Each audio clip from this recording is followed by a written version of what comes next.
On the campaign trail, there's been no direct reaction from Donald Trump to the legal shockwave now reverberating through America's political system. Just more of the same general complaints about the mounting legal pressure. They want to silence me because I will never let them silence you. And in the end, they're not after me, they're after you. I just happen to be standing in their way, and I always will stand in their way.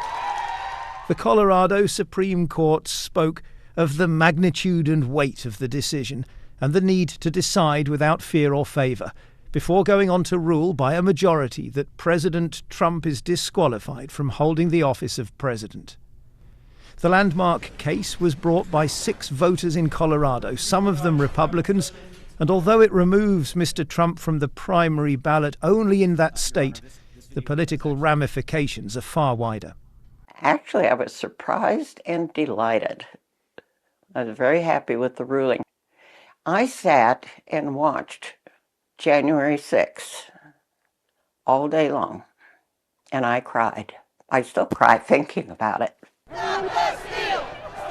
The case centred on the former president's actions that day, when his supporters stormed the US Capitol, as well as an obscure section of the 14th Amendment to the US Constitution, dating back to the Civil War, which bars insurrectionists from holding office.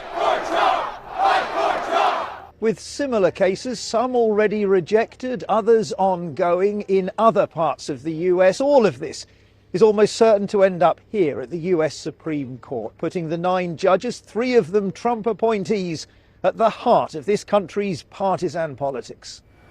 And while Democrats once again turn their fire on Trump's character... Is Trump an insurrectionist, sir? Well, I think certainly it's self-evident. He saw it all. Now, whether the 14th Amendment applies, I'll let the court make that decision. But he certainly supported an insurrection. And no question about it. None. Zero. The former president continues to demonstrate his knack for normalising the once unthinkable. They're destroying the blood of our country. That's what they're doing. They're destroying our country. They don't like it when I said that. Denying he was borrowing the language of the Nazis in his recent attacks on migrants. Mr. Trump says he will appeal the Colorado ruling. This election campaign is going to test the boundaries of political decency and the institutions of US democracy to the limit. John Sudworth, BBC News, Washington.